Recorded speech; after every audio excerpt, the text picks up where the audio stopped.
ભગવાને 56 ભોગ જમવાની ના પાડી દીધી. આ 56 ભોગ શું છે? એક આંકડો 56 નો મળ્યો, નહીં 55, નહીં 57, આ 56 જ શા માટે? 56 નો આંકડો એટલે 5 અને 6, એનો સરવાળો કરો. 5 + 6 બરાબર 11. 5 કર્મેન્દ્રિય, 5 જ્ઞાનેન્દ્રિય અને 11મું મન. આ 11 વસ્તુ જેમાં તમે સમર્પિત કરો ને એ તમારો 56 ભોગ થઈ જાય સાહેબ. ભગવાનને 11 વસ્તુ સમર્પિત કરે 56 ભોગ હોય છે. 5 કર્મેન્દ્રિય, 5 જ્ઞાનેન્દ્રિય અને 11મું મન તમારે ભગવાનને અર્પણ કરવા. 11 ની હારે એક બીજું હોતે અર્પણ કરવું, ભગવાનને ભાવ અર્પણ કરવું. ભગવાનને ભાવ અર્પણ કરવું. ભાવ વગરનું પરમાત્મા કશું કોઈ દી જમતા નથી. ભાવ વગર પરમાત્મા ન જમે. તમારો ભાવ હોય તો કૃષ્ણ જમે. કારણ કે પરમાત્મા તો આ સમાજ, આ દુનિયામાં ભગવાન ભાવનાઓનો ભૂખો છે, નહીં કે મારી તમારી સંપદાનો. એને સંપદાને શું લાગે વળગે? કઈ નહીં સાહેબ. એ તો માત્ર ભાવનાઓના ભૂખા છે. તમે જે કઈ ભગવાનને અર્પણ કરો છો એમાંથી ભગવાન તમારો માત્ર ભાવ આરોગ્ય છે, એમાંથી ભાવ જમે છે, બીજું કશું નહીં. પરમાત્મા ભાવ જમે છે. ઈશ્વર ભાવનાઓનો ભૂખો છે. ભગવાને ભોજન કરવાની ના પાડી કે મારે તારી ઘરે નથી જમવું. અરે મેં બનાવ્યું છે. ભગવાન કે ભલે બનાવ્યું, જ્યાં ત્યાં જમી ન લેવાય. જમવું હોય તો 2 જગ્યાએ જમાય. તમારે જીવનમાં 2 જગ્યાએ જમવું. જરૂર પડે તો 2 જગ્યાએ જમાય. એક જ્યાં તમારા પ્રત્યે ભાવ હોય ત્યાં જમાય, અને બીજું જો તમારો પ્રાણ સંકટમાં હોય ને જમવું પડે તો જમી લેવાય. તો અહીંયા ભગવાન કહે છે નથી તારામાં ભાવ, નથી મારો પ્રાણ સંકટમાં, મારે તારી ઘરે જમવું શું કામ? ભગવાન ન જમે. ભાવ વગર ભગવાન ન જમે. જ્યાં ત્યાં ભોજન કરી ન લેવું. ભાવ વગરનું જમાડવામાં આવે તો તમને એમાં ઓડકાર અમીનો ન આવે. મને એક વાતનો જવાબ આપો. આજ આટલા બધા લોકો બેઠા છો, એમાં ખાસ કરીને બહેનો વધારે બેઠા છે, એટલે તમને એક પ્રશ્ન મારે પૂછવો છે કે સ્વાદ રસોઈમાં હોય કે સ્વાદ જીભમાં હોય? ચાલો જવાબ આપો. જીભમાં સ્વાદ હોય આવું કહેવા વાળા જરા હાથ ઊંચો કરો. જેને ખબર છે જીભમાં સ્વાદ હોય. સ્વાદ બધો જીભમાંથી જ મળે ને? હા કહેવા વાળા હાથ ઊંચો કરો જરા. બરાબર. રસોઈમાં સ્વાદ છે આવું કહેવા વાળા જરા હાથ ઊંચો કરો.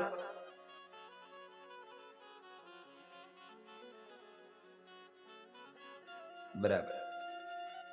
ફરી વાર જીભમાં સ્વાદ છે એવું કહેવા વાળા હાથ ઊંચો કરો. જીભમાં સ્વાદ છે. બધો રસ ત્યાંથી મળે ને? તો શાકમાં જરાક મીઠું ઓછું હોય તો ડોળા કેમ મળો કાઢવા? અને પાછા માગો છો લાવો, તમારામાં ન હોય. હા જોરથી કહ્યું, તમારામાં ન હોય લાવો. આપણે એમ કહીએ તમારામાં ન હોય લાવો, ત્યાં ઘરમાંથી લાવે, લ્યો તમારામાં છે ને તો લ્યો. એ મૂકે નહીં ને, એ તમને હામું આપ્યા વગર ન રે. જ્યાં સુધી તમને સામું એ તમને કહી ન દે ત્યાં સુધી એને ઉફાણો બેહે નહીં, ખાધેલું જરે નહીં. નથી સ્વાદ જીભમાં, નથી સ્વાદ રસોઈમાં સાહેબ. મહાપુરુષો એમ કહે છે સ્વાદ છે તમારા ભાવની અંદર. તમે 36 ભાતના 32 ભાતના પકવાન બનાવો, 56 ભોગ બનાવો અને સામે બેહીને ડોળા કાઢીને કહો ખાવની તો એ ભાવે, એમાં સ્વાદ આવે? પણ કોરો રોટલો હોય અને સાથે છાશ અને મીઠું આપી દીધા હોય છતાં પણ તમે જ્યારે સામે પ્રેમથી જમાડતા હોય ને તો તમને અમીનો ઓડકાર આપે. કારણ એ રોટલામાં હોય કે ન હોય પણ તમારામાં ભાવમાં જે વસ્તુ હતી ને એટલા માટે માણસને ઓડકાર આપે છે. તમારા ભાવની અંદર સ્વાદ ભર્યો હોય છે. હામો બેહી ગયો હોય મોઢું કઢીને ઉતરેલી જેવું કરીને, પછી ભાવે જમવાનું. ભગવાન તો ભાવનાઓનો ભીગો છે. અને એને કેટલી ખીર ખાધી હતી મીઠાવાળી, કેટલી ખીર મીઠાવાળી ખાઈ ગયો. અને તોય છેલ્લે કહેતો ગયો, ગોપીએ ભગવાનને જમવાનું આમંત્રણ આપ્યું, કહે છે કનૈયા મારી ઘરે જમવા ચાલ ને. કનૈયું કહે છે ચાલ તારી ઘરે જમું. અને ભગવાનને જમાડવા માટે ખીર બનાવી, દૂધ ઉકાળ્યું, એમાં ચોખા નાખ્યા, પણ ખાંડ નાખવાને બદલે નાખ્યું મીઠું. એટલે કવિને લખવું પડ્યું સાહેબ. બહુ સુંદર પંક્તિ છે. ખૂબ ભરીને મીઠું નાખ્યું, ખીર ખારી થઈ. ખૂબ ભરીને મીઠું નાખ્યું, ખીર ખારી થઈ. ખૂબ ભરીને મીઠું નાખ્યું, ખીર ખારી થઈ. ખૂબ ભરીને મીઠું નાખ્યું, ખીર ખારી થઈ. પૂરી વણીને તૈયાર કરી, પૂરી વણીને તળતા ભૂલી ગઈ. કાનાને નોતરું દીધું રે ગોપી ભાન ભૂલી ગઈ. ભગવાનને માટે એટલી ભાવ વિભોર બની ગઈ ગોપી કે એને ખાંડને બદલે નાખ્યું મીઠું અને વળી પૂરી વણી નાખી પણ તળી નહીં.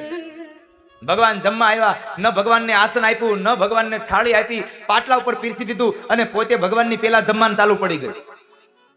એને ચાલુ કરી દીધું. તો મહેમાન આવે તો આપણી ઘરે મહેમાન ને કે મહેમાન તમે ચાલુ કરો, આપણે ચલાવો કેવાનો રિવાજ. એ ખબર છે કાને તને ચલાવો કેવાનો રિવાજ છે? હે ખબર તને ગામડામાં શું ખબર તને? ચાલુ કરો એમ એ નહીં. લગ્ન પ્રસંગમાં તને ખબર કેટલા હવે બુફે થઈ ગયું. પેલા આમ ઓલી પંગજ પાડતા, પછી એમાં એક માણસ હોય હવારના સફેદ કપડા પહેરીને આટા મારતા હોય. એ ક્યાંય એ વાંકા ન વળે, એના કપડે દાગ ન પડવા દે. હું કામ એને સફેદ કપડા પહેર્યા હોય? ખાલી ચલાવો કેવા હાટુથી. હા, આ એક પદ્ધતિ હતી સાહેબ. હવારના આમ આમથી આમ આથી લઈ લે, આથી લઈ લે, આટલું જ કહેવાનું હોય ચલાવો. પછી દેખાય જ નહીં રસોડામાં. પછી કારણ કે ચલાવો કીધા પછી શું હોય, ત્યાં હેઠા વાસણ ને બધું એવું પાડવાનું એટલે પછી એ ઉતારે, એ પછી ન દેખાય. ચલાવો કહેવાનો રિવાજ હતો આપણામાં. તમે ચાલુ કરો પછી અમે જમીએ. અહીંયા તો ગરદણી પોતે ચાલુ પડી ગયા. ભગવાન તો જોતા જ રહ્યા છે. આ શું કરે છે? ગોપી તો ભગવાન ગોપીએ ચાલુ કરી દીધું. ભગવાન જોવે છે આ મને કહેતી નથી અને પોતે ચાલુ પડી ગઈ. ભગવાનની પેલા જમવા લાગીને વિવેક ભૂલી ગઈ અને વળી જમી પરવારીને કનૈયો જમે છે ત્યાં કહે છે, કનૈયા કે તો ખરો રસોઈ કેવી બની? આ રસોઈ કેવી બનાવી મેં? હરખમાં હરખમાં અમુક વસ્તુ નવીન કઈક ઘરમાં બને પછી કોઈ વખાણ ન કરે ને એટલે એને હળવળવું પડે, પૂછા વગર હાલે નહીં. એ જ્યાં સુધી એનો સંતોષકારક જવાબ ન મળે ને ત્યાં સુધી એને મજા જ ન આવે. તમે એને ગમે એવું બનાવ્યું હોય પણ તમે કહી દો ને શું વાત છે આ તો. પણ બાળો ત્યાંનો બળેલો હોય ને ઠાઠડીએ ન ઠરે. ઓલા સાહિત્યકાર કથા કરે ખબર વાત કરે હાસ્ય ને. પતિ પત્નીને ઝઘડો થાય રોજ અને આ પતિ બિચારો કઈ બોલે નહીં, કોઈ દી કઈ કહે નહીં. એટલે એને એક મહાત્માજીને પૂછ્યું, બાપુ જેવા કોઈ મહાપુરુષને, બાપુ આ મારી પત્ની રાજી થાય એના માટે શું કરવું? બાપુએ કીધું બીજું કાંઈ ન કરાય. સંસારીઓમાં પત્નીને રાજી કરવા માટે એક જ કામ છે, તું જમવા બેન તે તારે રસોઈના વખાણ કરવા, એટલે તારે જોઈ રેડી થઈ જાય. ઓલો ઘેરે આવ્યો, બપોરે જમવા બેઠો ને ચાલુ કર્યું, શું દાળ છે, શું શાક છે. એમ થાય છે કે શાકમાં બોલેલી આંગળી ચાટવા કરતા એ આંગળી કચડી જાવ, આવું શાક બનાવ્યું. લે આટલા મીંડો વખાણ કરવા. રોટલી હાથમાં આવી હતી, બળી ગયેલી હતી તો કહે આમ ઓહો શું રોટલી છે, જાણે આકાશમાં પૂનમનો ચાંદો ઉગ્યો હોય. આવા આટલા વખાણ કર્યા ને અને ઘરમાંથી વાવાઝોડું આવ્યું. આ 17 વર્ષથી લગ્ન થયા છે, કોઈ દી તમને રસોઈ ન ફાવી અને આજ બાજુમાંથી ખાલી એક તબિયત ખરાબ હતી ને બાજુવાળા બેન બનાવી ગયા ત્યાં તો ચાંદ લાગવા માંડી પૂરી તમને. બાળો તેનો બળેલો ઠાઠડીએ ન્યાય હક ન હોય. ભાવ જગતની વાત છે સાહેબ. તો ગોપીએ ભાવથી બનાવી હતી, ભલે મીઠું નાખ્યું, ભલે પૂરી તળી નહોતી, પણ એક આ ભાવની વાત છે. તમે આવું માનતા નહીં પૂરી કઈ તળ્યા વગર હું એને લોટ ખાધો હશે, પણ એ અધકતરી એમ મારું કહેવાનો ભાવાર્થ. આપણે ઘેર નથી ઓલી કોર બધી કાચી રહેતી, આવું બધું. અમુક જગ્યાએ અમારે ઓલો કહી ગયો, એને કહું ને કા આ શું છે એ કે ભાઈ જો તો પણ આ તો કૃષ્ણને ગોપીએ ભાવ અર્પણ કર્યો હતો એટલે કૃષ્ણે જવાબ આપ્યો. કનૈયા ગોપીએ પૂછ્યું ને કનૈયા કહેતો ખરો રસોઈ કેવી થઈ? ભગવાન બોલ્યા છે, વાલો મારો હસીને બોલ્યો હાથમાં તાળી દઈ. વાલો મારો હસીને બોલ્યો હાથમાં તાળી દઈ. કનૈયો મારો હસીને બોલ્યો હાથમાં તાળી દઈ. કનૈયો મારો હસીને બોલ્યો હાથમાં તાળી દઈ. રાધાજી તો રોજ જમાડે, તારા જેવી નહીં કાનને નોતરું દીધું રે ગોપી ભાન ભૂલી ગઈ. એટલે ભગવાને સ્પષ્ટ ના પાડી દીધી કે તારી ઘરે નથી મારો પ્રાણ સંકટમાં કે નથી તારા ભોજનમાં તારો ભાવ, એટલે જા દુર્યોધન તારા ઘરના ભોજન નહીં જમે. ઉદ્ધવજી મહારાજ ભગવાનની સામું જોયું, પ્રભુ તમને ભૂખ ન લાગી હોય તો કાંઈ નહીં, આ મને ભૂખ લાગી છે અને અહીંયા નથી જમવાનું તો બીજે ક્યાંય જમવાનું છે? હા, વિદુર કાકાના ઘરે જમવા જવા. ભગવાને દુર્યોધનને કહી દીધું કે મારે બીજું એક આમંત્રણ આવી ચૂક્યું છે, આજ મારે વિદુર કાકાના ઘરે જમવાનું છે, તારી ઘરે નહીં જમવું. દુર્યોધન કહે છે આજ તો વિદુર કાકાની આબરૂ લીધે પાર છે. હવે આ મહાભારતનો પ્રસંગ છે. હવે તો વિદુર કાકાની આબરૂ લીધે પાર છે.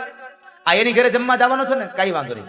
ભગવાન પહોંચે ને એ પેલા દુર્યોધન વિદુર કાકાની ઘરે પહોંચી ગયા અને વિદુર કાકાને કહે છે, વિદુર કાકા એક વાત કહું, આ કેટલા દિવસથી તમારા ઘરનું ભોજન નથી કર્યું ને, એટલે આજ મને ઈચ્છા થાય છે કે આજ અમારા સહપરિવાર હારે અમે તમારી ઘરે ભોજન કરવા આવી. હવે સહપરિવાર એટલે હો કૌરવો, એની પત્ની, એના બાળકો, કેવડું રસોડું થાય. આ ઓચિંતા ના આવે.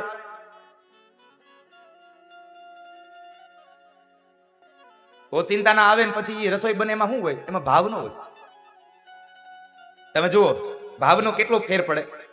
તમારી ઘરે સત્યનારાયણ ભગવાનની કથા હોય અને તમે ગોરદાદા આવીને કથાની તૈયારી કરતા હોય, ભગવાનની પૂજા કરાવતા હોય, તમે રસોડાની અંદર સરસ મજાનું આમ બકડીયું મૂકીને એમાં સરસ મજાનો રવો બનાવતા હોય, મહાપ્રસાદ બનાવતા હોય, કેટલો ભાવ હોય એમાં.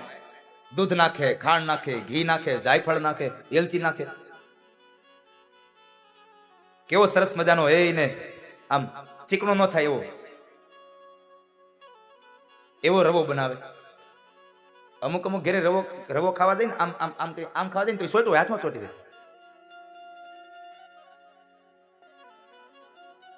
પછી એની ચર્ચા થાય હોય, ચાલો આમ રોડે આમ બધા બેનો નીકળે ને પછી પુરુષો કઈ એને લાગે વળગે નહીં કઈ આવું બધું, પણ એ બેનો રૂમ માંથી નીકળે અને કાં તો રૂમમાં બેઠા બેઠા બાજુવાળીને છો મારે, જો આમ જો ઉખડતો નથી. ભગવાનનો પ્રસાદ બનાવતા હોય ત્યારે કેટલો ભાવ હોય, કેટલો મીઠો બને પ્રસાદ.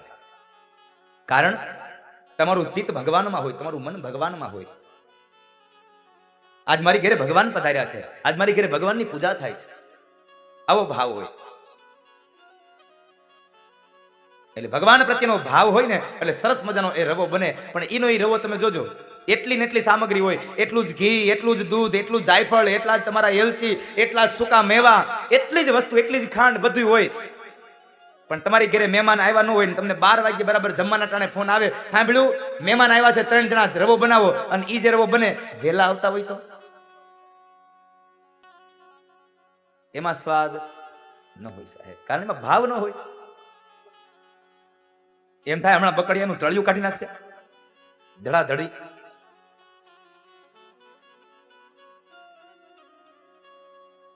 જ્યાં પ્રીત હોય, જ્યાં ભાવ હોય, ત્યાં ભોજન થાય. દુર્યોધને અહીંયા વિદુર કાકાને કીધું, વિદુર કાકા કઈ કાંઈ વાંધો નહીં, આવજો, હવે બપોરનો સમય હમણાં થઈ જાય. આ આટલા જણા રસોઈ કેમ બને? ભગવાનને ખબર પડી આ દુર્યોધને આવી નાક નીકળી. ભગવાને શું કર્યું? વિદુરની લાજ ન જાય એટલે ભગવાને ગરુડને કીધું કે ગરુડ જાવ અને દ્વારિકાના રસોડા ઘરની અંદર જેટલી રસોઈ બનાવી હોય એ બધી વિદુરના ઘરમાં લાવીને મૂકી દો. આજ કૌરવોને તમે જમાડી દો, વિદુરની લાજ રાખો. દ્વારિકાથી રસોઈ અહીંયા હસ્તિનાપુરમાં આવી સાહેબ દિવસે. લાજ રાખવાળો કૃષ્ણ છે. ઉદ્ધવજી મહારાજની સાથે ભગવાન કૃષ્ણ વિદુર કાકાના ઘરે ગયા છે. વિદુર કાકાના ઘરે તમામ કૌરવોને ભોજન કરાવ્યું અને ભોજન કરાવ્યા બાદ ભગવાનની નજર પડી ગઈ. એક ચૂલા ઉપર માટલું હતું ને, એ માટલું ઢાકેલું હતું, એની પર ભગવાનની નજર પડી ગઈ. બરાબર ભગવાનની નજર પડી એટલે વિદુર કાકા કહે છે, પ્રભુ તમે જમી લ્યો ને. ભગવાન કહે છે, આ ભોજન મારા કામનું નથી. તો વિદુર કાકા સામે માટલીમાં શું છે? આ માટલામાં શું રંધાય છે? અરે એ તમારા કામનું નથી, એ તમારા કામનું નથી. વિદુર નથી, આ રોજ આવા ભોજન જમે, ભાતના પકવાન ખાય, એને મારે કેમ કેવું તાંદળિયાની ભાજી ખાય? પણ સાહેબ ભાવ હોય ને તો કૃષ્ણ તાંદળિયાની ભાજી પણ ખાય, અને ભાવ ન હોય તો 56 ભોગને પણ પાટું મારી અને કૃષ્ણ નીકળી જાય છે. ભગવાન તો ભાવનાઓનો ભૂખો છે, ઈશ્વર ભાવનાઓના ભૂખા છે. ભાગવતકાર એમ કહે છે કે વિદુર કાકાના ઘરે ભગવાને ભાજી ખાધી, તાંદળિયાની ભાજી અને બાજરાનો રોટલો ખાઈ અને ભગવાન નીકળ્યા છે. વિદુરજી મહારાજ ત્યારબાદ યાત્રામાં તીર્થમાં નીકળ્યા છે.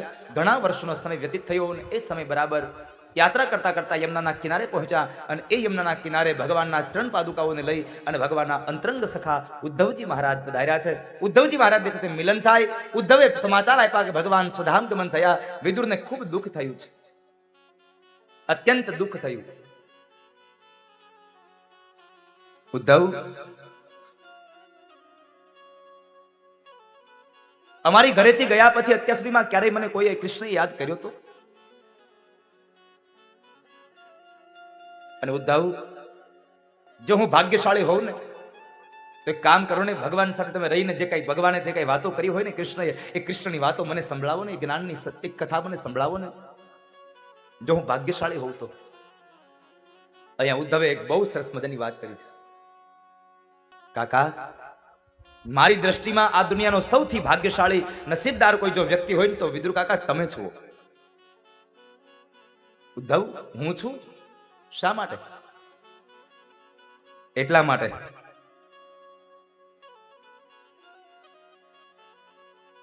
કાકા, મને એક વાતનો જવાબ આપો. આ દુનિયાનો સામાન્ય જીવાત્મા જ્યારે મૃત્યુ પામે તો અંતિમ સમયે શું યાદ કરે? ગમે તેવી પરિસ્થિતિમાં હોય પણ અંતિમ સમય જ્યારે મૃત્યુ સામે આવી જાય, ભય લાગી જાય, એટલે એ સમયે ભગવાનને યાદ કરતો થઈ જાય જીવાત્મા. આ દુનિયાનો કોઈ પણ જીવાત્મા મૃત્યુની અવસ્થામાં જ્યારે હોય ત્યારે ભગવાનને યાદ કરતો હોય. પણ કાકા, હું તમને ભાગ્યશાળી એટલા માટે કહું છું કે જીવાત્મા ભગવાનને યાદ કરે, અને ભગવાન જ્યારે અંતિમ સમય હતો, સુધામગમન થવાના હતા, ત્યારે વિદુર કાકા એને તમને 3 વખત યાદ કર્યા છે. મારા વિદુર કાકાને આ સંદેશો આપજો, મારા વિદુર કાકાને આ જ્ઞાન આપજો, મારા વિદુર કાકાને તમે મારા સમાચાર આપજો. તમને અંત સમયે એને 3 વખત યાદ કર્યા છે ને. જો ભગવાન 3 વખત તમને યાદ કરતા હોય તો તમારાથી ભાગ્યશાળી જીવાત્મા આ દુનિયામાં કોણ હોઈ શકે? માટે કાકા, વિદુર તમે ભાગ્યશાળી છો. તો મને જ્ઞાન સંભળાવો ને. કાકા, એ જ્ઞાનનો ઉપદેશ તમારે લેવો હોય તો તમે જાજો મૈત્રેય મહારાજના આશ્રમની અંદર. ભગવાને ભલામણ કરી છે મૈત્રેય ઋષિને.